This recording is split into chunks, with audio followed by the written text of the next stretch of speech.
Nirvishesha Sunyavadu Paschatya Desatarine Jaya Sri Krishna Chaitanya Prabhu Nityananda Sri Advaita Gadadhar Srivasadi Gaura Bhaktavrinda Hare Krishna Krishna Krishna Hare Hare Hare Rama Rama Rama Hare Hare.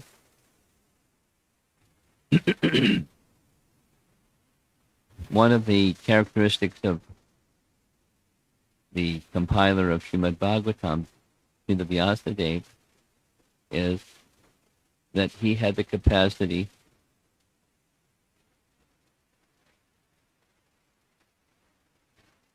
you had one of the coveted seats here. Yeah. I can't sit down like this either. You have any problem? Yeah.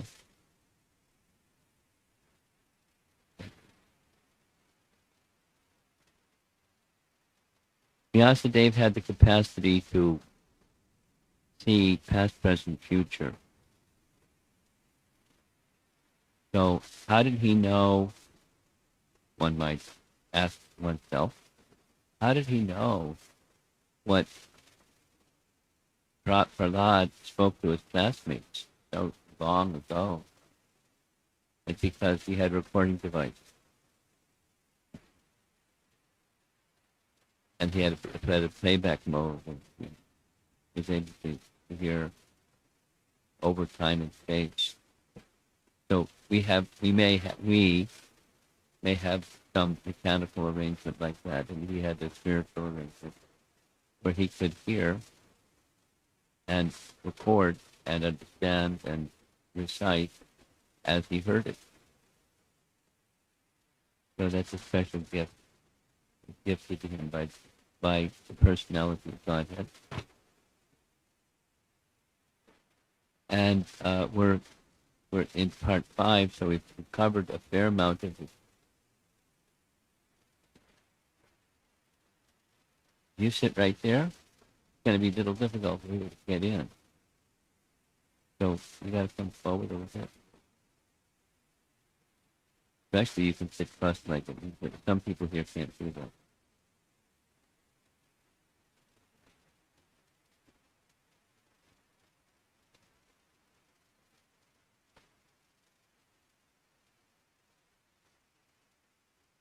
Either way, for Prahlad, we heard at the very beginning, who was Prahlad before he was Prahlad. So in chapter 10, he indicates his position, that he was sent from the spiritual world by the personality of God to this world to teach the ways of pure devotional service. We heard that. Some of you may not have been here for that discussion. Nityasiddha Mahabhagavata, from the spiritual world, teaching pure bhakti, because that's the way to contact the spiritual world, or the realm of Vaikuntha, the realm where there's no anxiety, there's nothing temporary, there's no laws of nature, there's no imperfection.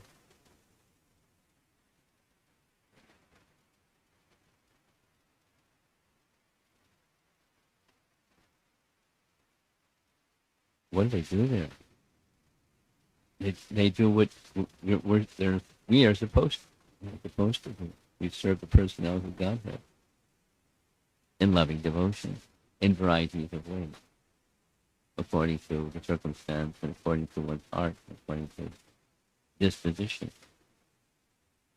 So he was giving, this is the role of a teacher, a proper teacher or guru, or spiritual master. He gives pure bhakti. Of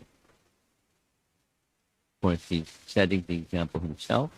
He has the knowledge, he received the knowledge, at least in this particular lifetime. He received the knowledge from Narada Muni. But at the same time, he has full realization. He's already demonstrated and will be demonstrated further how he is fixed.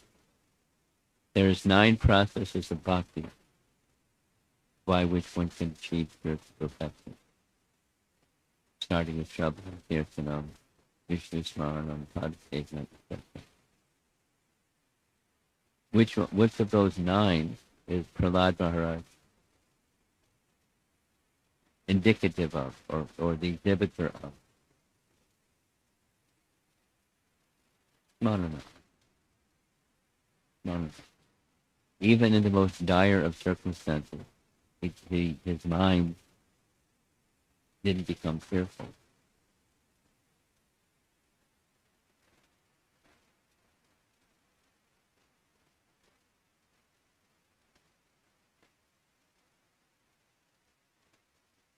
It's not this weekend, but the following weekend is Akshaya Tritiya. I'm going to be visiting one of our centers in New Jersey on Akshaya Tritiya, Sunday, or near that day. And I was asked to speak on these 2 topics, Akshaya Tritiya, the significance, and in our present time, how does one become fearless?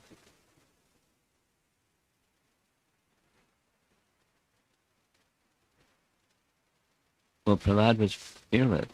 He wasn't foolish, but he was fearless because he knew being always mindful of the personality of Godhead. The personality of Godhead will be one protector. Ayam tapiyam abhindiveshi taksyat.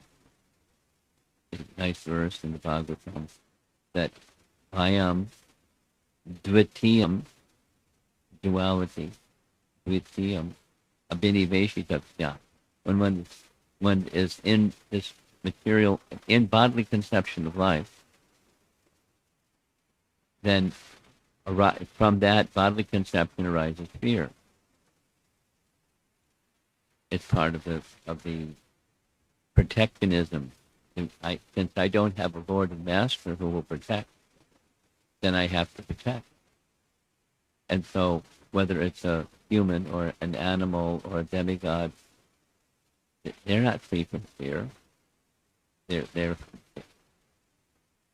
There's all these battles that go on back and forth between the demigods and the demons, and because the demigods have something that demons don't have, and the demons want it, and so they strive to get what they want, get what the demigods have.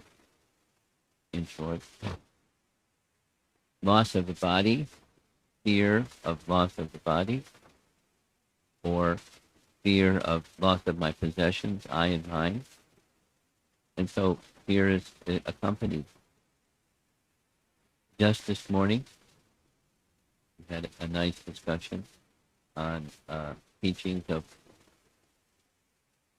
the Navayogendras to King Nimi, and one of the topics was the state of consciousness, and what are the forces of material nature, and how to become free from the forces of material nature. The forces of material nature provoke or invoke or stimulate a variety of negative emotions. Have a material body, and you got to have negative emotions, and fear is one of them. And that there's one position of fearlessness that was already described through a previous question. Bhagavad Dharma. And then comes what is that Bhagavad Dharma, and does it really work? Is it possible for one to become free from fear? And because when there's fear, then there's what goes along with fear. That's protection against that which is threatening. So battles between one group and another group, and so forth and so on.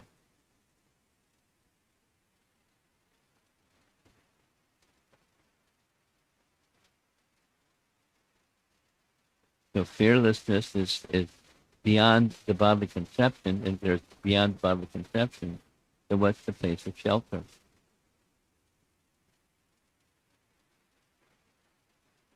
Let's see what Prahlada has to say. Here's a doubt. The doubt is, this is from Prabhupada's purport, one is certainly very attached to family life, but if one gives up attachment to family life to be attached to the service of the Lord, one must undergo the same endeavor and trouble. Therefore, what's the benefit of taking the trouble to engage in the service of the Lord?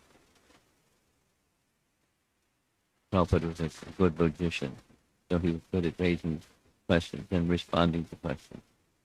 But he was able to respond not only because he was a good logician, he knew how to counter good logic. It's good logic. It's reasonable logic, at least. By having faith in the personality of Godhead and the powers of the personality of Godhead, for example. So here's the verse for 7:6:19. And his statement is that there's the artificial and that there's the natural and easy method of attachment. We've been saying the verses together, so let's say this one together. Na yachutam prino bhavavasya saratmaja atmavat sarvabhotanam siddhavat iha sarvata. My dear demon, my dear sons of demons, the personality of Godhead, Narayana, is the original supersoul, the father of all living entities. Consequently, there is no impediment to pleasing him or worshiping him under any condition, whether one be a child or an old man. The relationship between the living entities and the Supreme Personality of Godhead is always a fact, and therefore there is no difficulty in pleasing the Lord. Now that's it's a positive statement, and it's a logical reply to the other statement. Because the audience, the person who's hearing Prahlada, his classmates, and the rest of the people that hear Srimad Bhagavatam, they're challenged the too much attachment to the temporary, and therefore that causes a forgetfulness or a slackening of remembrance of the personality of Godhead. However, the attachment to the personality of Godhead is completely natural. Bhavayaso. There's no impediment to pleasing him because he's the supreme person of all living entities. Here's the phrase again. Atmavat Sarvabhutanam, the father of all living entities. So, as father to son and son to father, it's perfectly natural. In all species of life, those who are fathers and mothers of various species of life, they have an affinity and attachment. And someone goes near and they sense there's a threat to their little one, they'll attack. They'll protect. So as protection is one of the 6 limbs, Prakshiti Vishvaso, one of the 6 limbs of surrender. The one who's surrendered feels protected, and the person who's giving the protection, the relationship is completely natural. And to strive to renew that affinity or that attachment, no difficulty, because it's already there. It's eternally there. Just like the relationship between father and son. Now, father and son relationship is temporary. Who was Chitraketu's son, who was poisoned, and Narada came and invited the son, why are you leaving? He was poisoned. But why are you leaving to see your father's condition? Please come back and pacify the disturbed feelings of your father. the boy sat up. Everyone saw the poisoned boy, come back to life. That Narada say so. And he just spoke to Narada and said, you say my father, but please tell me, who is my father? I've had so many fathers. I have this father and that father and so many fathers. And I was just now with my eternal father. So who's my real father? And then some nice philosophy of what is life. And so I'm going to go back to my eternal father and lay back down again. And everyone was astonished. And Chitraketu had a little wake-up call from that experience. And from that position, Chitraketu went to the Himalayas and underwent great austerity for some period of time to achieve his forgotten relationship with Lord Narayana. And he became an elevated personality from that position, etc.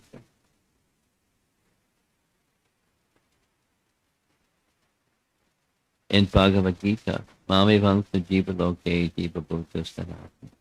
So the living entities, the jivas, are the eternal fragmental parts. Mame Vamsa, Angsa. All living entities, all jivas, in all positions, are my fragmental parts eternally. And since that's the case, there's no impediment to pleasing him at any stage of life. It's very easy. A simple endeavor to come to that remembrance that the Shravanam Kirtan of Vishnu can make one come to the position of remembrance, of awakening that which we have forgotten. Prabhupada's stories are always very nice. So here's two Prabhupada stories, all on this very same topic. I've told this story many times, but I like to tell it again. The very first public event where Prabhupada was speaking in New York City to the public was in a park. And how that came about was he started having this little program every day at the storefront, 26 Second Avenue. And from the storefront, there was a small gathering, but an enthusiastic gathering. And because it was so lively, Prabhupada kirtan, and then it was followed by class and prasadam, it started to grow.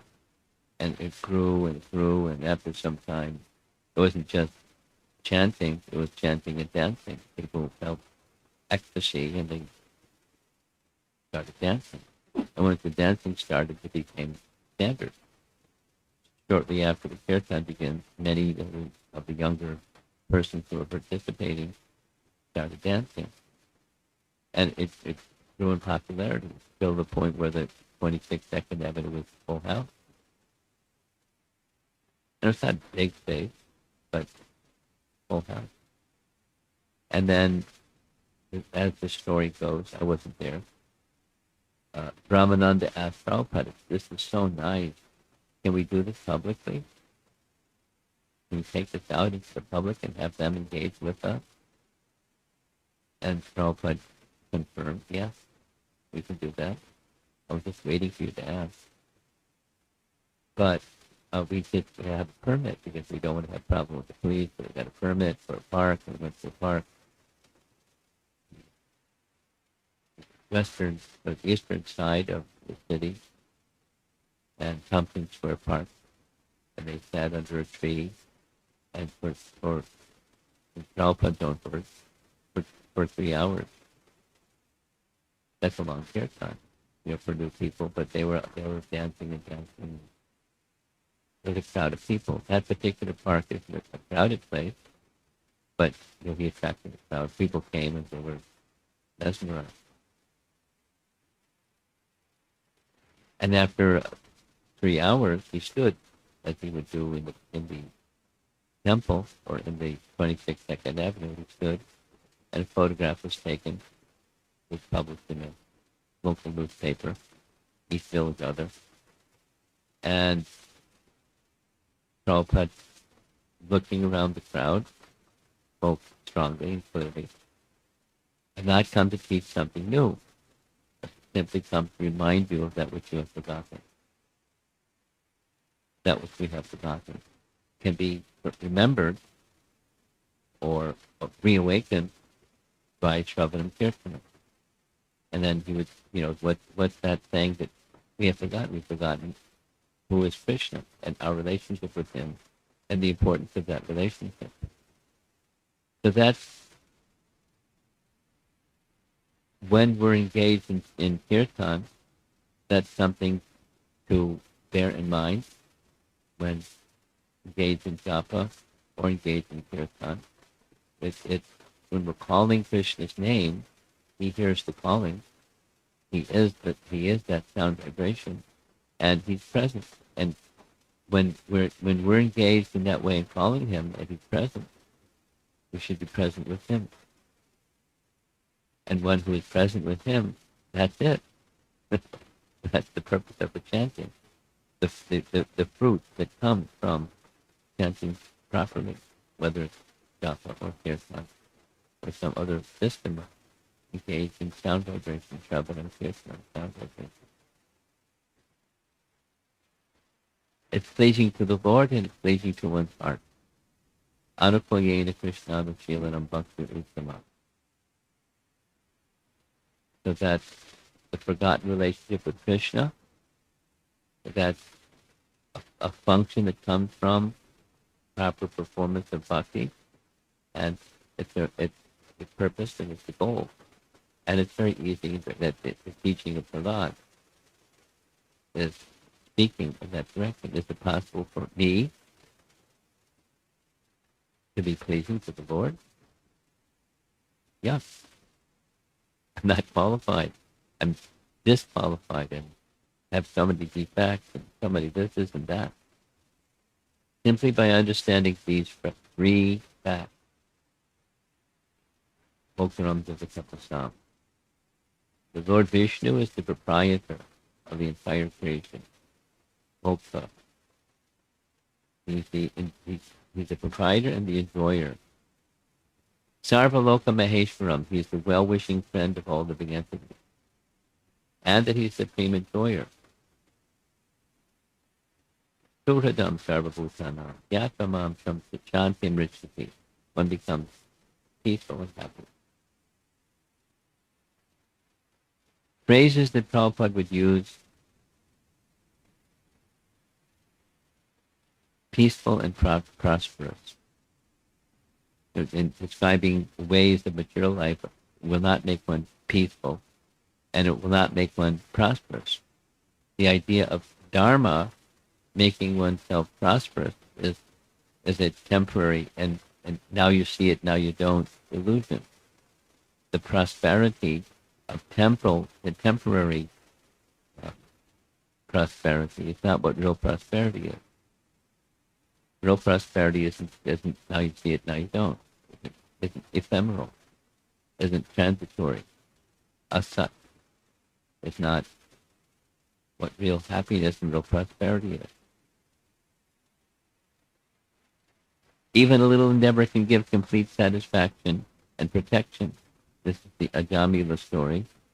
He, little, he was calling when it was time for his death, Ajamila's death, because he was so sinful in his lifestyle, although he was previously a Brahmana. He was fit to be punished by the laws of nature, and the instruments of the law of nature were the Yamadutas, those fellows on the right there. But when the Yamadutas came, he called loudly the name of his son. You know the story. It's canceled.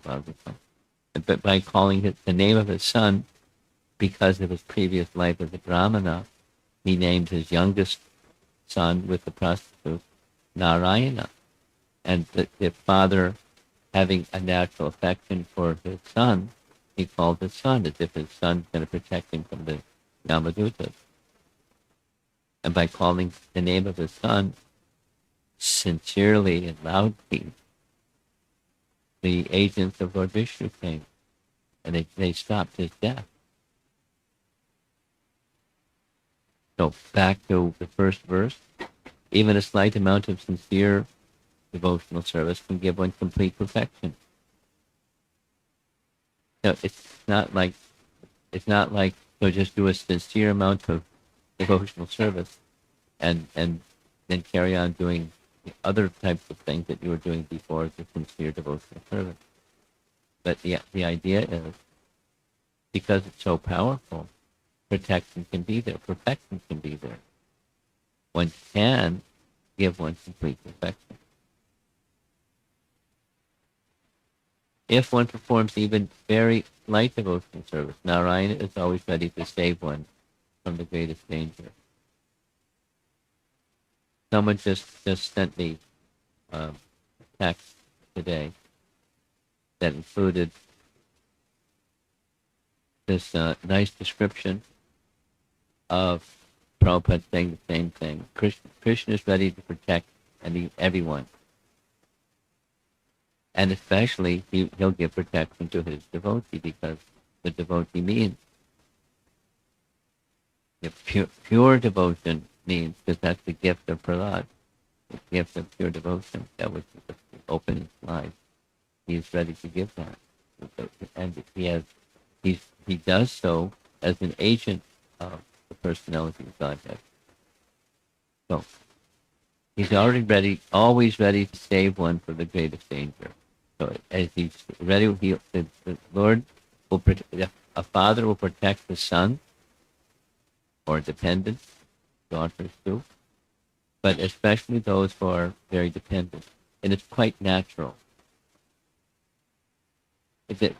Prabhupada looks at that question sometimes this way. One might say, and some people say, oh, he's partial, because that's partiality from the Supreme Lord. That's a fault, dosha. So he's partial to his devotees, and he punishes others. So then he's partial. He has the fault of partiality. That's the notion some people have anyway. And the Prabhupada's reply is, it's quite natural if one, supposing someone's the mother or father of a number of children, they're protective of all the children. They're kind to all the children. But one of them is especially dependent and looks to the parent with affection and is holding their hand. And so the reciprocation from the dependent child to the independent parent, their affection actually goes to the dependent child. Especially. So it's not partiality, it's natural. It's an exchange of love. And that's what's being discussed. The platform of devotional service is an exchange of love. And that's something that's very much missing, or completely missing, in those that don't have a full sense. We discussed this on Sunday at the temple. A full sense of dependence. Now, I'm dependent on whom? And if I don't have a clear idea who is that person who I'm dependent upon, their loving nature and their personality of giving shelter and care to one and all, of the Supreme, or God, or the absolute topmost person. The more there is that sense of who the source of everything is, the more the sense of dependence, exclusive dependence, becomes possible. I'm going to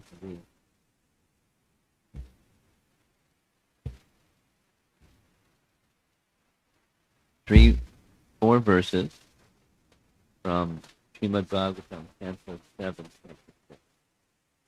They're also together. This is Prahlada.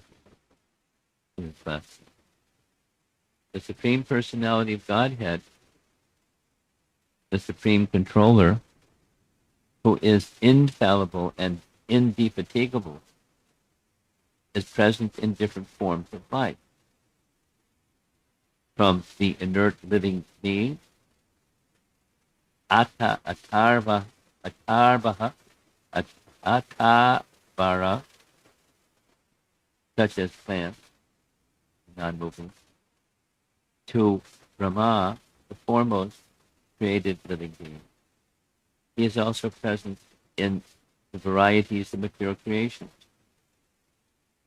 and in the material elements,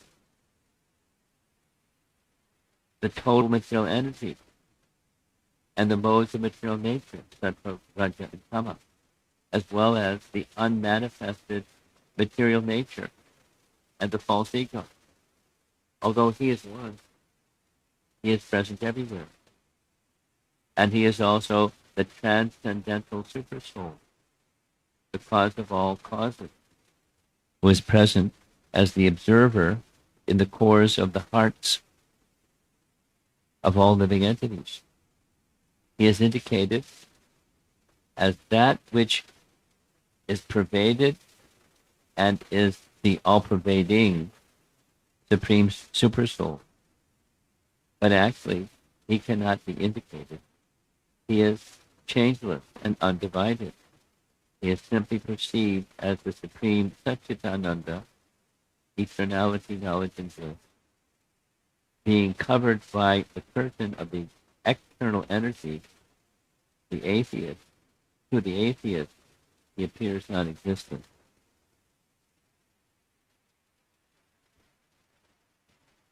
So he's speaking to the sons of demons. Covered by the curtain of the external energy, to the atheist, he appears non-existent. There was a German author, writer named Nietzsche, and who was famous for his making this bold declaration, God is dead.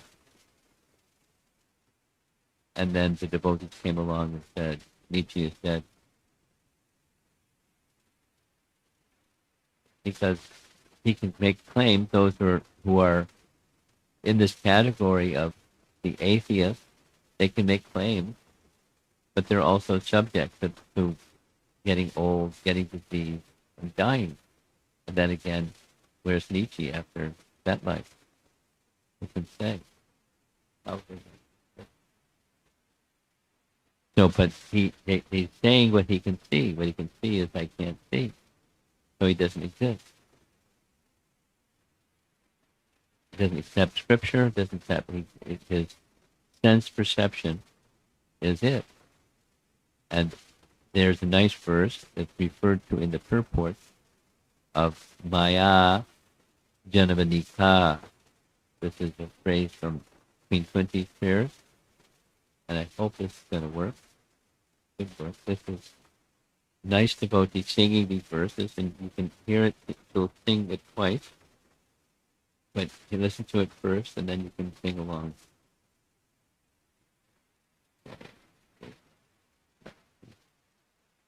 Oh, it's working. Maybe I can do it this way.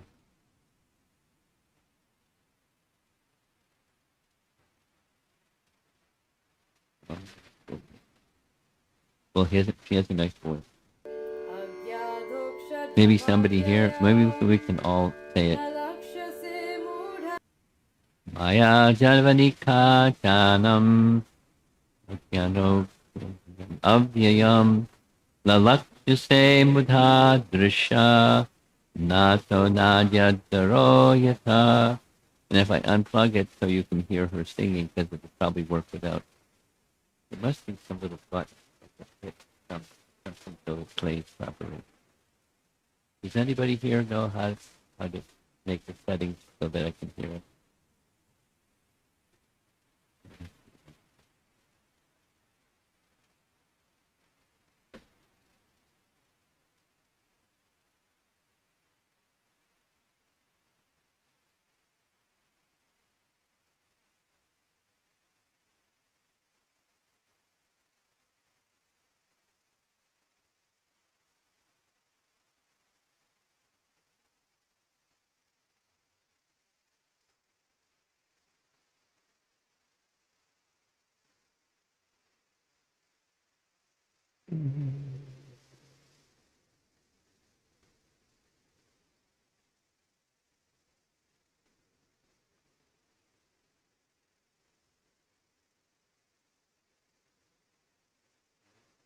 Yeah, give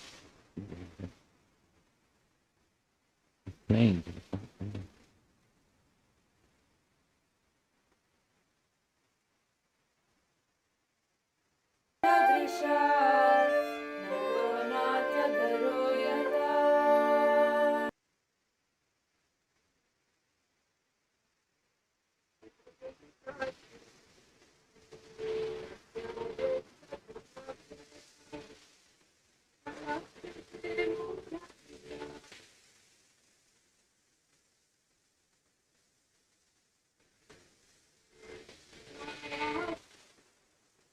I think the full meaning of it.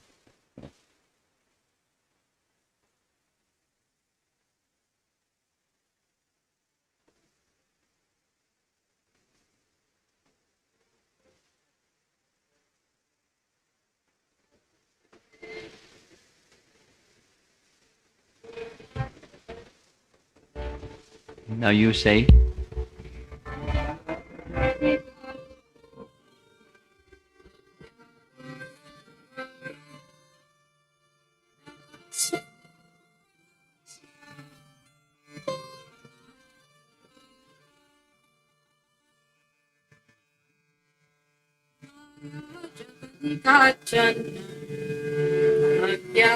ज्ञानोक्षरमव्यया न लक्ष्यसे मूढदृशा यो नाट्यधरो यथा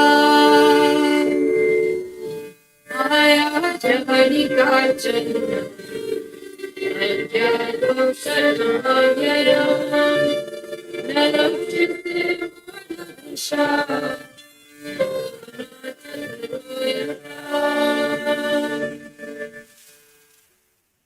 being beyond the range of limited sense perception, you are the eternally irreproachable factor covered by the curtain of deluding energy.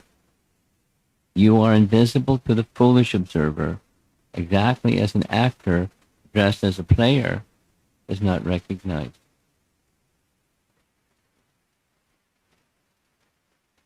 So, the curtain of deluding potency.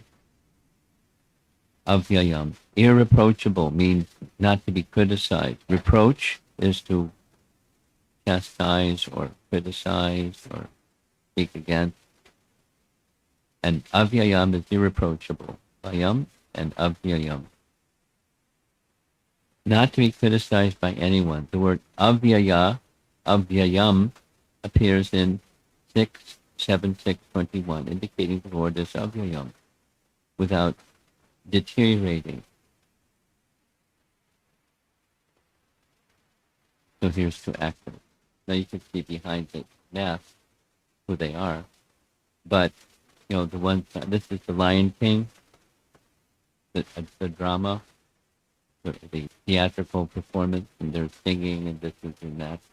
So they're actors on the stage, and they're looking at each other. Who's the king? This one or that one? The Lion King. So one can't see because of the curtain of disguise through theatrical performance.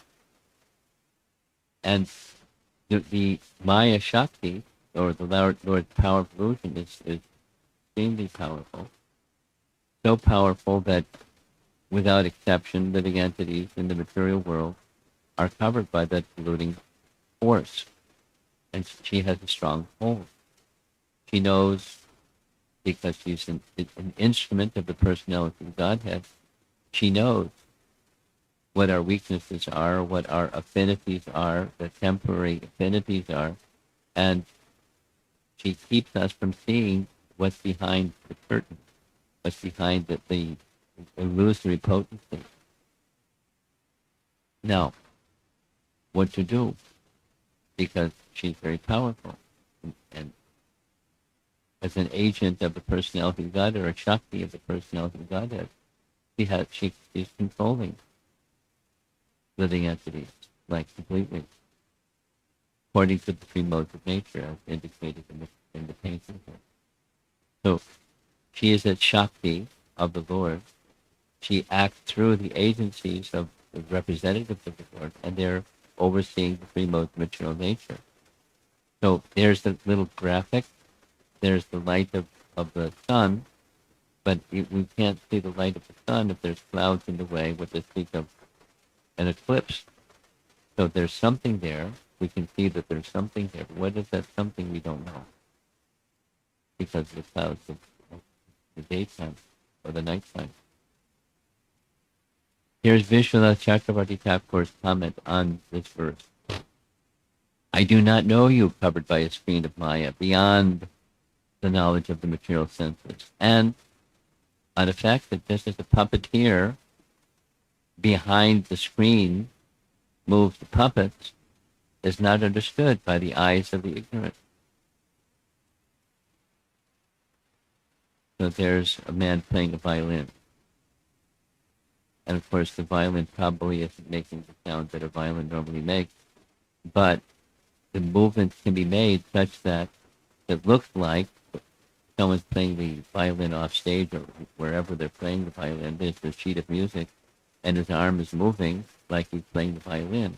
And there's a violin sound. It looks like he's, wow, the puppet playing the violin. But it's just not seeing the person pulling the strings. You can see the string dangling from up above.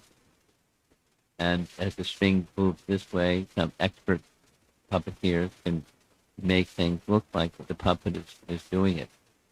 So whether it's a machine, an artificial intelligence robot or something, or it's an actual puppeteer and someone's moving the string. In either case, whether it's remote and through subtle technology, or it's more gross and actually it's a puppet moving, there's someone behind the puppet that's moving, or there's something that's behind the artificial intelligence robot.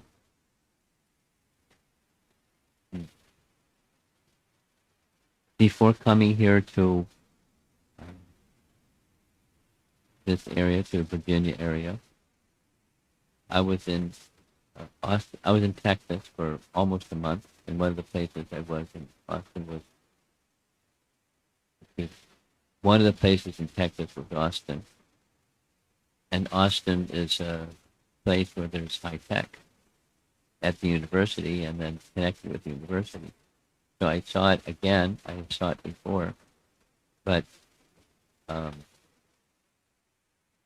get to the venue, get to the student center, there's a walk, which is quite fine, nice.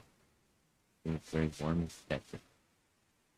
And walking along, there's these little boxes about like that, white, painted white, or white exterior. And they have these two little sensors in the front, look like eyes. And they move along with wheels. And they make a little sound so they don't run into you, you don't run into them. Beep, beep, beep, beep. And when they see something that's standing in the way, it's like an automobile that's on autopilot, they stop. You make the sound a little bit louder until the thing, the object that's in front of them, somebody walking or somebody doing something, stop. And then they continue. And they can even go around if that's required. And so I asked, when I first saw this, what's that? It's the robot that's delivering pizza. And soda and whatever people ordered, and somebody made the order, and someone sent the robot to go deliver the pizza to the student that's in their dormitory or wherever they are, their workplace on campus. And it's less expensive. I mean, the initial investments in the robot is expensive, but they do it again and again and again. It replaces pizza deliverers. And those of you that are in the workforce in America, you're very aware, and you should be if you're not, chances are whatever you're doing today is going to be done by a machine tomorrow. I mean, I'll spin out a little bit. There's a nice devotee in Alachua. He's a really nice devotee. I mean, everyone knows him. Gentle person, very poised and unruffled, and he just lost his job. He was working for Amazon remotely, so he got replaced by a computer or a robot. Before that, he was living in Seattle. That's where he first came to know one another. And when he was in Seattle, he was working for Microsoft, because Microsoft headquarters is up there.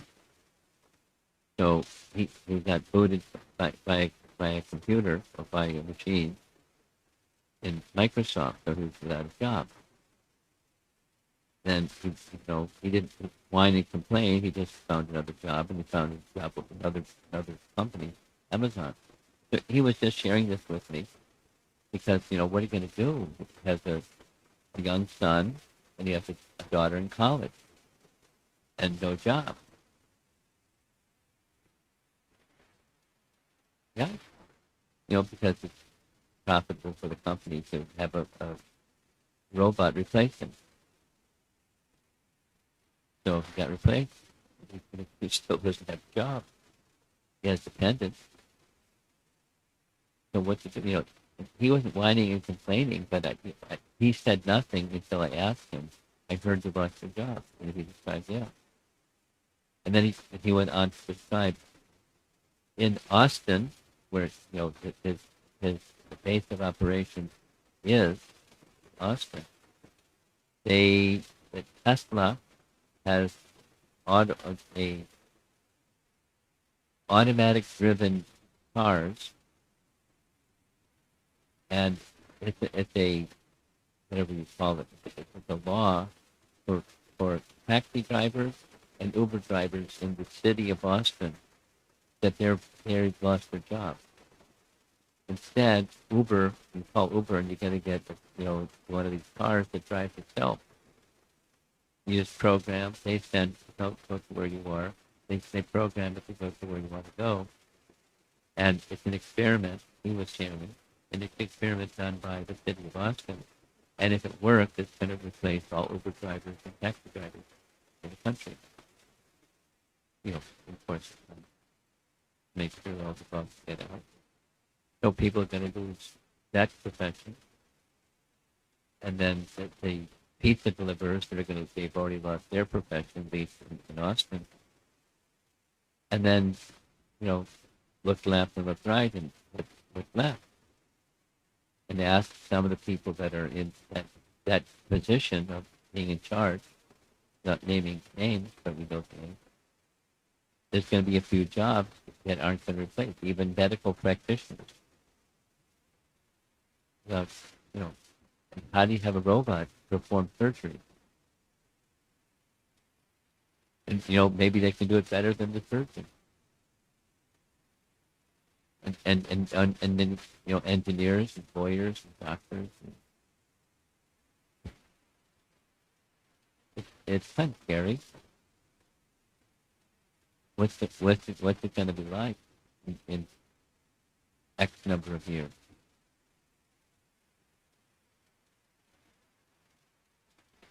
So that's the puppet.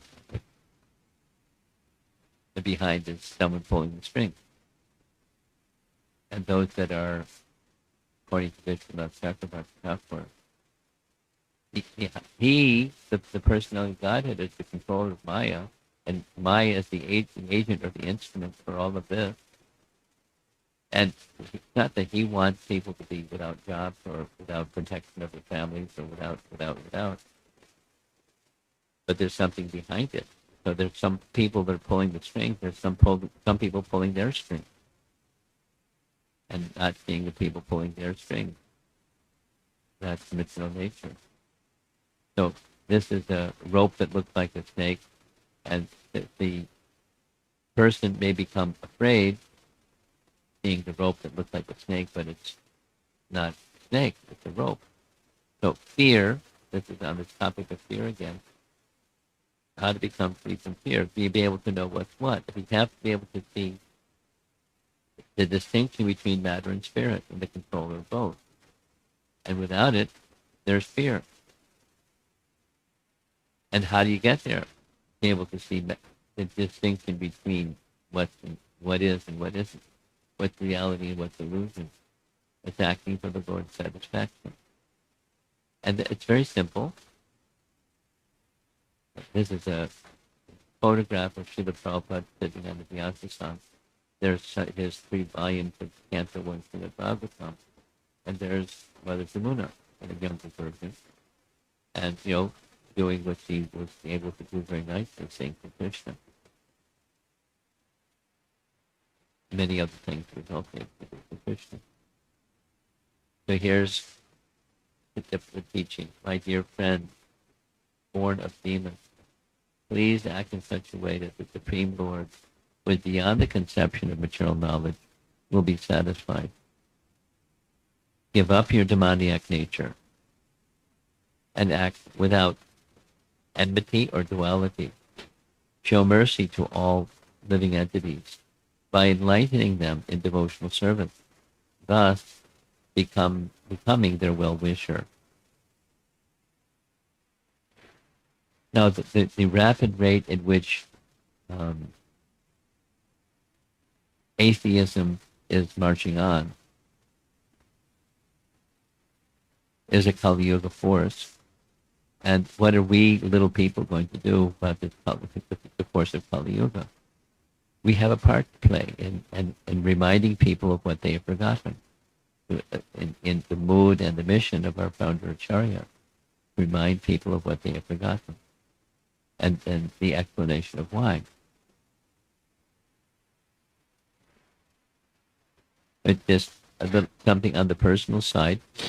It's one of the things that brings me here on a annual basis is the universities in the area, the devotees that are working at the university to bring Krishna consciousness to the university students, because these are students that are going to move the machine of degradation forward, although with good intention, getting good professions and doing what engineering and this thing and that and information technology and so forth and so on.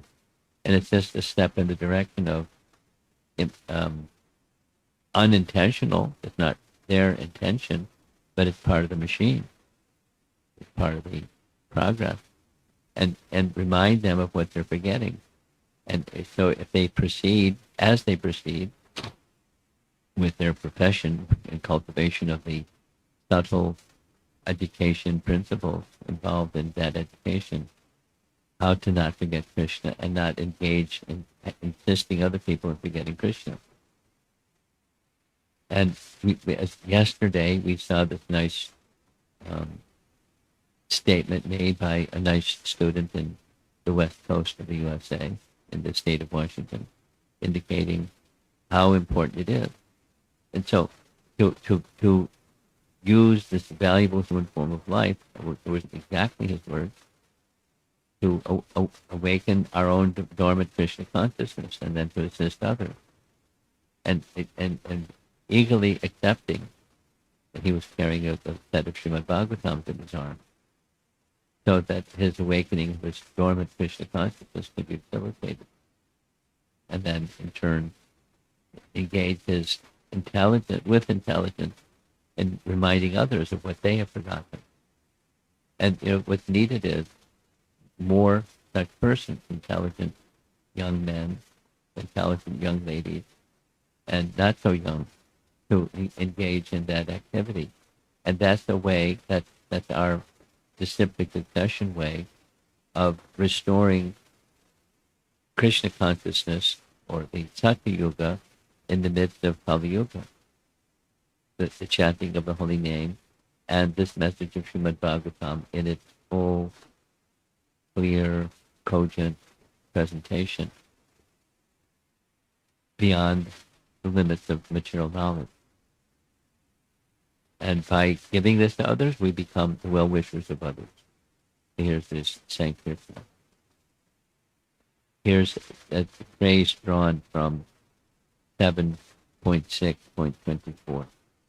Preaching is the best service to the Lord. He is immediately extremely satisfied.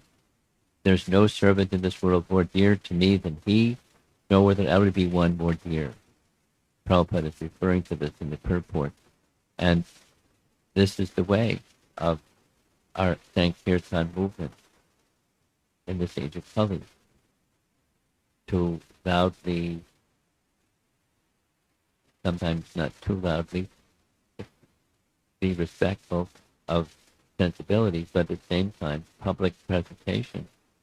And there's people with their cameras and on the sidelines looking at the spectacle of the Hare Krishna devotees coming down the street.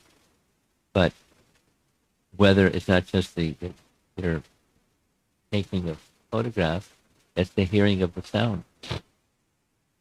Certainly, our founder Acharya Srila Prabhupada had great faith and in the chanting of the holy name.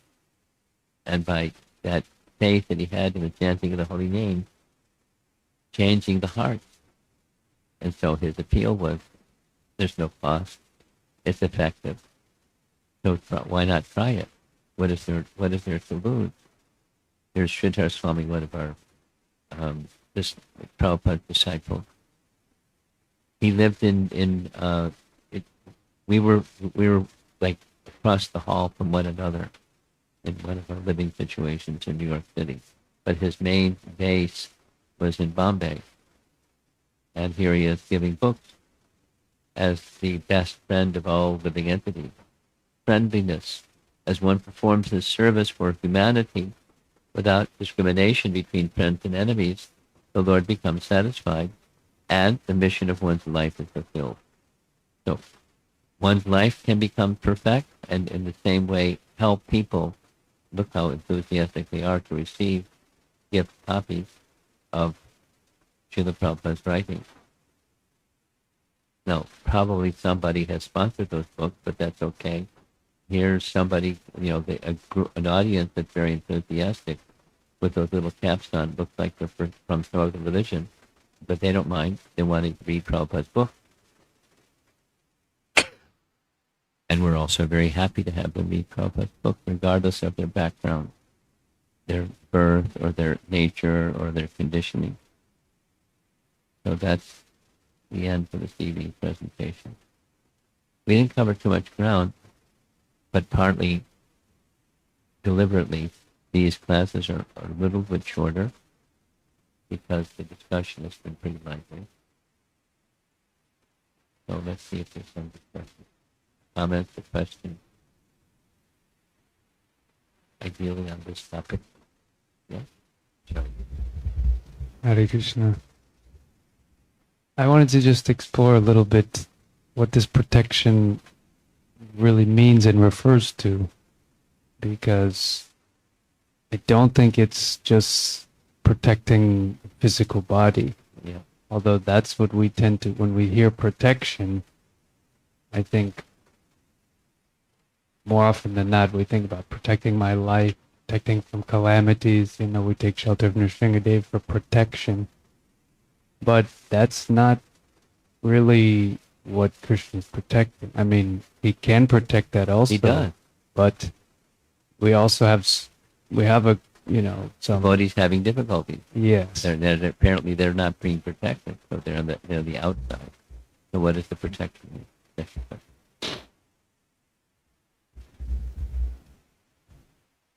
Swapamapyasya dharmasya trayate mahatobayat. One is protected from the greatest calamity. The greatest calamity is descending to a lower species, meeting the Amadutas, and they don't just say, Haribol Prabhu, come with us. We're taking you to the Amaraj. And the conclusion is the High Court judge there is going to give you what your next position is. So that kind of protection. There's the short back to this reference that Prabhupada gives in Bhagavad Gita, in the 5th chapter of Bhagavad Gita. It's not just protection from death or disease or old age, because one who has a body, the body's going to get old, the body's going to get disease. Prabhupada himself got disease and heart attack, and he had medical, physical problems on multiple occasions. So it's not that may be minimized and or may not be minimized depending upon the person. And so the protection is not, you're correct, it's not simply physical protection, life, liberty, and the pursuit of happiness. But it's the protection from the greatest type of fear. So protection from fear, the greatest type of fear, is descending, leaving behind the valuable human form of life, which is the starting point of Prahlada in his teaching, Komara Achret Pragyo.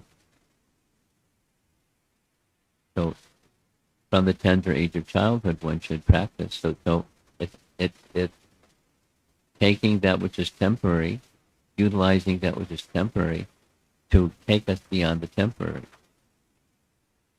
And that's protection. Protection from the temporariness.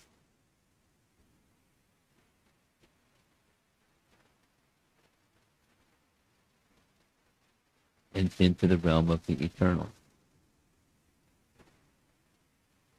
At least directly moving like that, and even a little bit of devotional service, as we already heard yesterday, then one goes to a better position, not a lower position.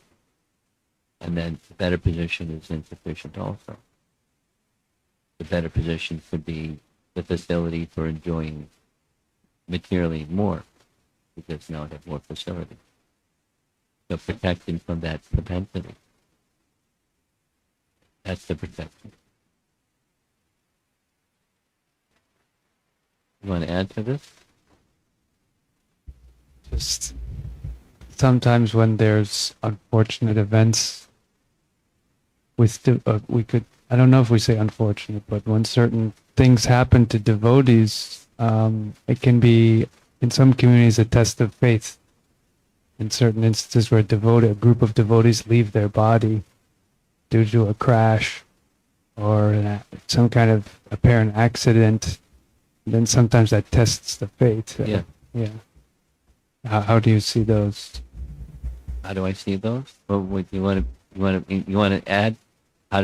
Where's Krishna protection when those situations happen? Is that what you're asking?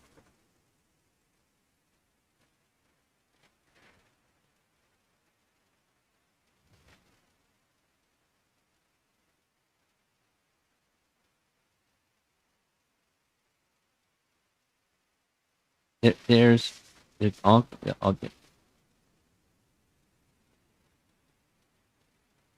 as long as one has attachment to the temporary,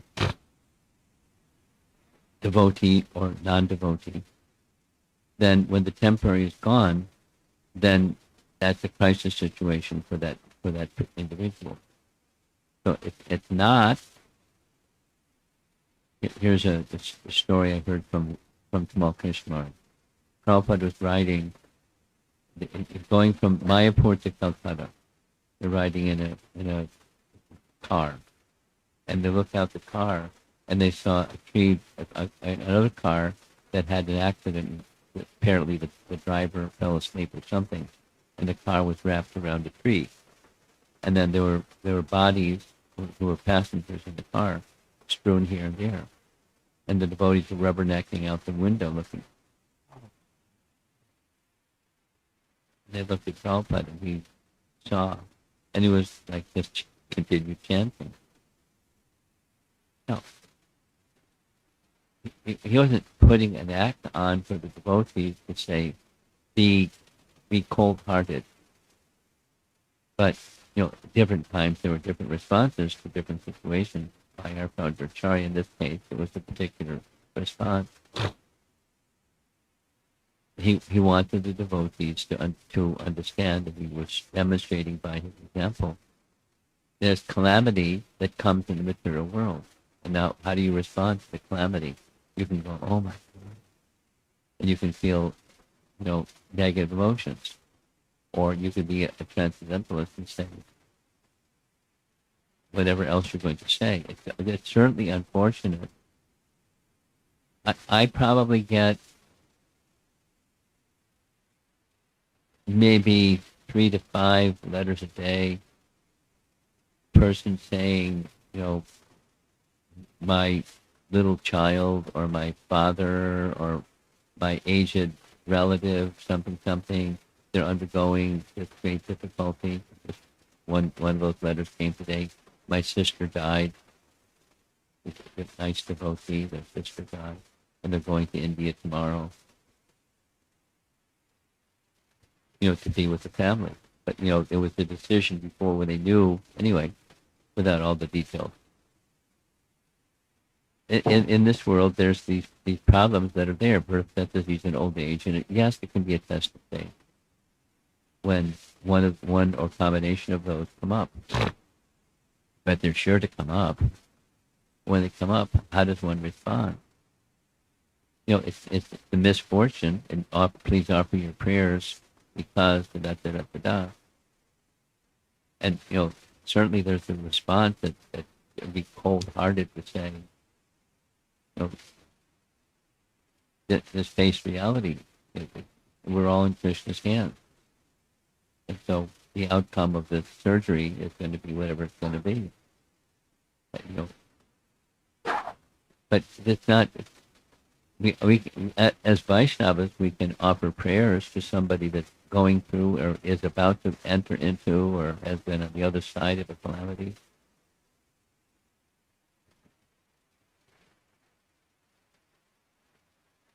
And because I'm a devotee of Krishna, it's not like I'm not going to have a calamity.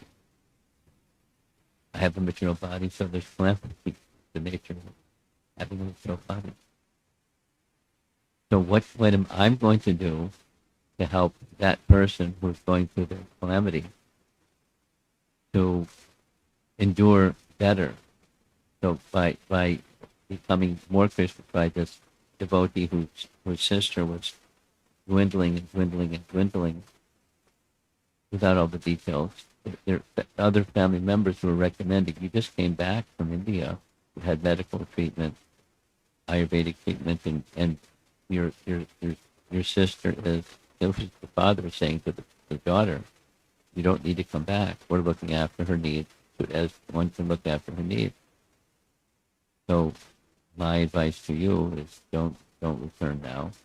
You can do what you can do from remote. You can speak to her and read to her and chant with her and do devotional things. And that's what you're going to do if you were there. And then she'll understand your family circumstances, this and that and the other thing. And so do that. And it's difficult to make a decision like that. It's difficult to be in the material world where there's calamity. There's difficulty in every step. Padam yadi padam natesha. Know what to do. Don't linger. Become more serious about making a solution to the calamitous driven way of life.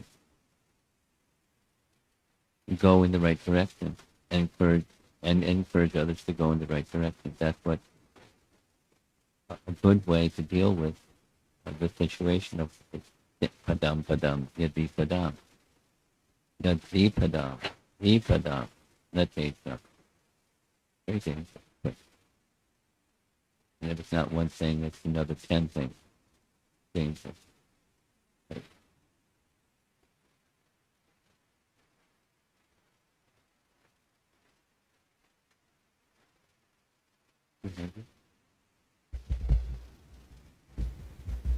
Maharaj, the first slide with the verse, one of the lines it mentioned, the translation of the shloka, there are no impediments to pleasing the Supreme Lord,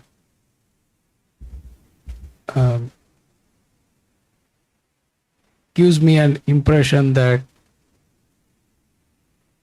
whatever happens in the material world or any obstacles cannot stop in the way of any living entity serving to please the Supreme Lord. And his being pleased. Yeah. But at the same time, even there are devotees interested in practicing devotional service, but there are obstacles within their own family, spouse, or something. Circumstance of life. Yeah. So, does it mean that even in those situations, the goal should be towards pleasing the Supreme Lord in whatever level of bhakti we are doing? Yeah. Yeah. That's the definition of what bhakti is. Striving, endeavoring, and what's pleasing to the Supreme Lord in this situation, that situation, the other situation. According to one's understanding, one does that. A follow-up to that is,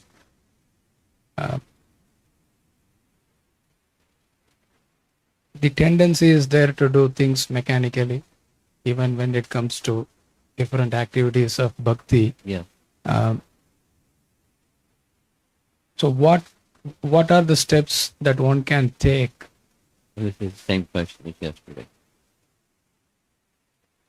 I don't mind repeating it. It's because it comes again and again because it's a standard question. And a short answer is the same way that bhakti begins, you do that. And how does bhakti begin? So, adau shraddha tatat sadhusanga, bhajana kriya, and arjuna vichya. So you do those things. And it with faith and patience and determination, enthusiasm and patience and determination. Thank you, Maharaj. There's a nice. Just this morning, there was a discussion with the Chinese devotee on topics from Canto 11, and one of the messages in that section was for one who's a devotee, continue with this devotion and say worshiping a deity or hearing Srimad Bhagavatam or chanting the holy name or engaging in direct activities of bhakti to such a degree that the heart becomes softened and cleansed, that Krishna reveals himself. And Krishna can reveal himself to one who is ready, who is qualified. So we make our heart qualified to receive. And same thing in third canto, same thing. The problem of the obstacles can be there, and the pervasiveness of those obstacles are in degrees. The beginning stage, and then more acute and more severe, and so forth. And the solution is to engage in the fundamentals. The same answer in it from a different set of language.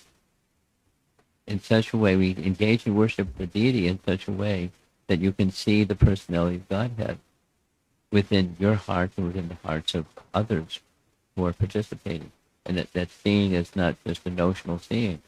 There should be, there will be, ideally at least, a notional understanding, and then continue.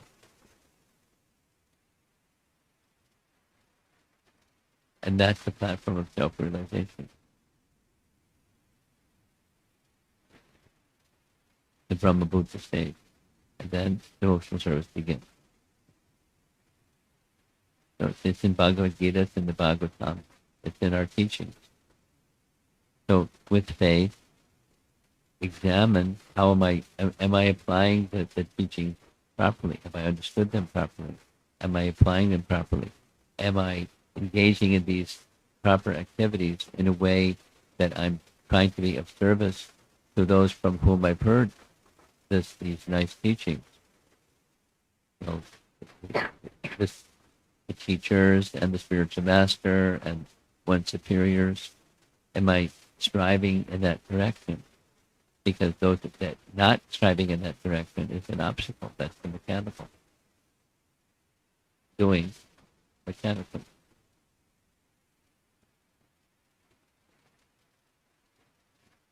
So we have the right system. We don't, our hearts need to be softened in front.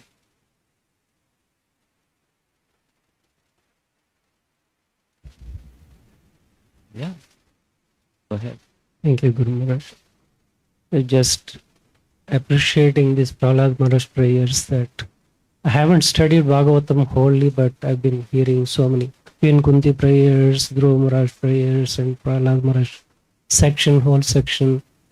I mean, this by repeatedly hearing Prahlad Maharaj prayers and whatever the Prahlad Maharaj teachings particularly, it seems to me that I'm developing so much appreciation that it's so many things covered in this section, one broad spectrum, and just appreciating that. And one of the points that were mentioned in these slides were about how to attain peace is the peace and happiness is possible when there is no fear. Mm-hmm. Mm-hmm. And then fearlessness is possible only when we take shelter of, when we accept Krishna to be the supreme enjoyer. Yeah. And then any other means of overcoming fear or just Insufficient. It's a solution within the illusion. That's never going to achieve success. Fearlessness. A comment on your comment, and that is, you've heard nicely, fantastic, and then comes what's going to be like tomorrow with the application. And then the application is not just do this instead of that, but it's also the mood of looking up to those who are giving these teachings,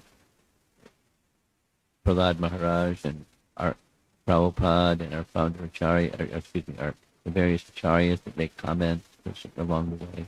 We hear comments, commentaries by our Acharya. So look up to them and try to be in the activities that you do tomorrow, increased mood of being an instrument for them because they want to give to this world. This means of elevation and purification. So I want to be an instrument. I want to assist them. I hear and I understand. I want to assist them. That's that's the beginning part of bhakti, because assisting them will please Krishna. When Krishna sees, then Krishna will smile. You're assisting them, very good. So, just continuation, Maharaj. For those who are making solutions within the realm of illusory energy to overcome fear, they're still in the illusory energy and they will not find a solution. And that's because of their ignorance. They don't have this knowledge, and that's why giving this knowledge is so important. They're stuck. Yeah.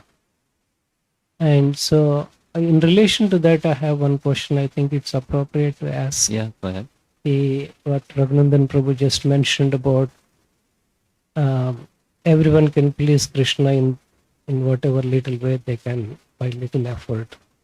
So in relation to that, I'm asking this, that someone who is wanting to serve Krishna, but their way of service in a certain way, like they don't like book distribution.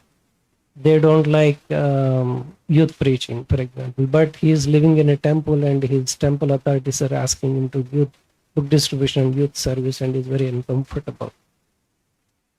He likes making arrangements in the background and doing things. But because of this, the friction, it's not comfortable. What should one do in such situation? Well, that's a broad question. Can you define it a little more? Yeah. What should one do Uh, when you're in the I have dislike, or you see somebody over there that has dislike? I know someone, a devotee, is sharing with me that I'm comfortable about that and the other. And the yeah, other. yeah. But I'm living in a temple, like he is the authority, and then I'm displeasing him. How can I serve Krishna?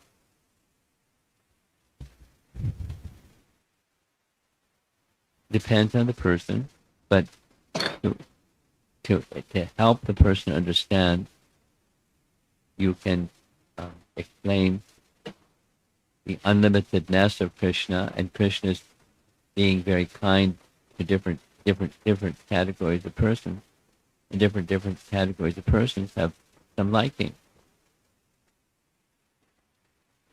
And don't disrespect, respect. It may be not yours, but respect. Just see where did they get this idea of this activity or that activity. And it may not be your activity, it may not be your liking, but it's theirs. And are they pleasing is their activity and their consciousness pleasing the personality Godhead? So step back from the I don't like, it's not my thing, and respect that others, it's their thing. And they're particularly enthusiastic. And then, depending upon you and the relationship with the person, let's say book distribution. When I was in Houston, the person that drove me to the program was their book distribution lead in the suburbs in Katy, place that was many congregation members. So he's like a rah-rah book distribution guy. And it's like in his system. He didn't start with that. He like go to school to learn to become a rah-rah book distribution guy. But he's that guy. So we had discussions about A and B. How to increase, but also how to not put pressure on people to do. Are there ways that they can do, or just appreciate that you're doing without participating? Make it more attractive for people that are on fence sitters or on the other side of the fence. Be careful, because you push, you're going to get pushback. So, how to be enthusiastic at the same time, being respectful of other people have other liking. And then the other people that have got my liking. Be respectful of those that are, it's respect. Be respectful of those that are doing something that is in the line of our disciplic succession. And they may be very dedicated to that particular form or expression. Some other people are really into deity worship. Some people are really into this and that. And appreciate it. It may not be my thing. I may not be the one that's going to go in the kitchen and for 20 years, 30 years, 40 years of my life just sit in the kitchen and be happy being in the kitchen. But understand what that is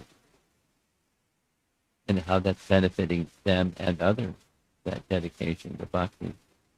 So, be respectful. And then you'll step back. So the step back is be respectful of what's pleasing to Krishna. Don't fault them if they're not up to your standard of what somebody that's doing that activity should be like. You encourage them and help them. Like this is this respect principle, and that makes diversity more natural and more compatible. Because when Krishna is at the center.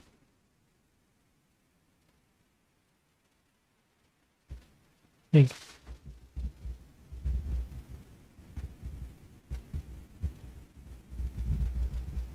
Yes. Hare Krishna Guru Maharaj. So one of the things today that was covered that I understood was, so if we want to take shelter of Krishna and if we cultivate the thing of depend more on Krishna, so we have to understand Sambandha Gnana, like he is the source of everything and he is the behind spirit and matter. So that is one way to cultivate the seeing Krishna behind everything to and depend on him when we are completely absorbed in material energy. So some of the ways, that is a prominent theme that I see in devotees' prayers in Srimad Bhagavatam, that they glorify that. So to revive that understanding or dependency, so one of the things I understand is to hear, and what are the other things that would help me to cultivate that dependency all the time. Okay. The punchline is very important.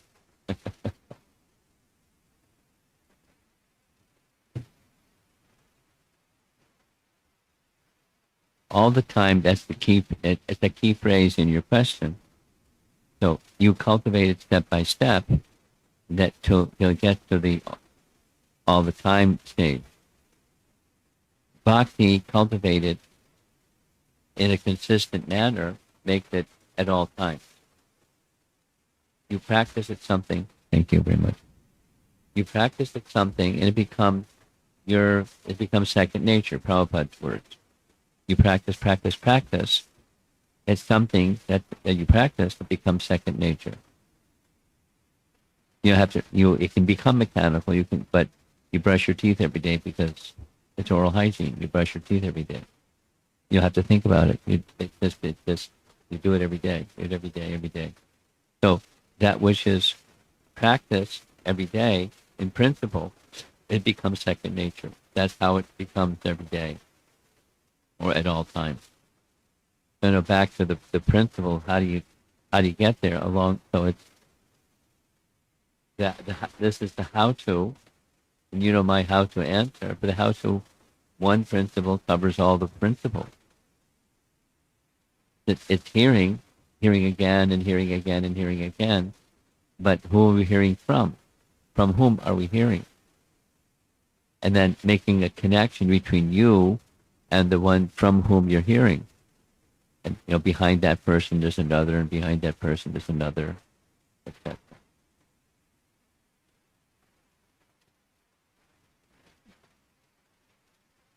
Just like this morning. You were there for the class this morning? Yes. Yeah.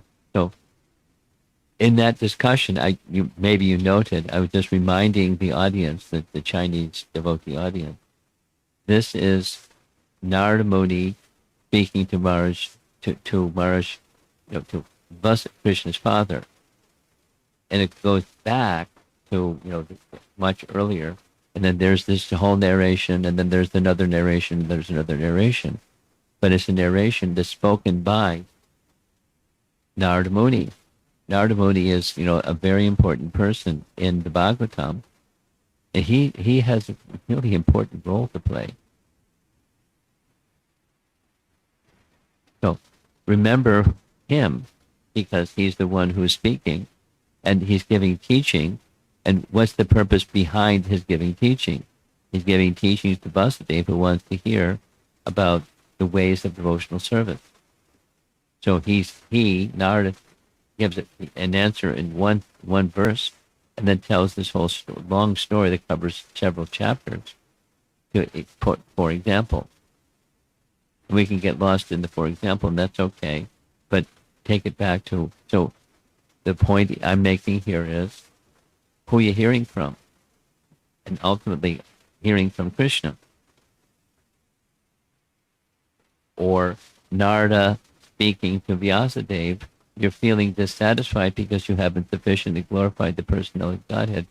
So do this, then do that, and then write Srimad Bhagavatam. So it's Narada Muni. He's behind it. And who's behind Narada Muni? It's making the Krishna connection, even in little pieces, but becoming mindful of, and those from whom you're hearing, because your question was, how do you get to the stage where you're mindful all the time? So be in the service mood to those from whom you're hearing. What's their mood and mission? And what's the message they wish to convey? And then hear with that ear, and then that will help you connect with what you're hearing. And then you'll hear more properly, hear it better, more completely. And getting the full force of the purpose behind the original speech besides the detail.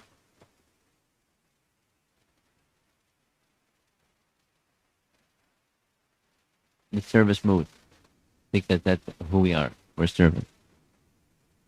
Servants of whom? Those who we're hearing from. Those who are presenting the absolute truth. We respect those who we're hearing from and serve them. Look up and serve them. Okay? I think we should end. We forgot. See the Prabhupada, Jai.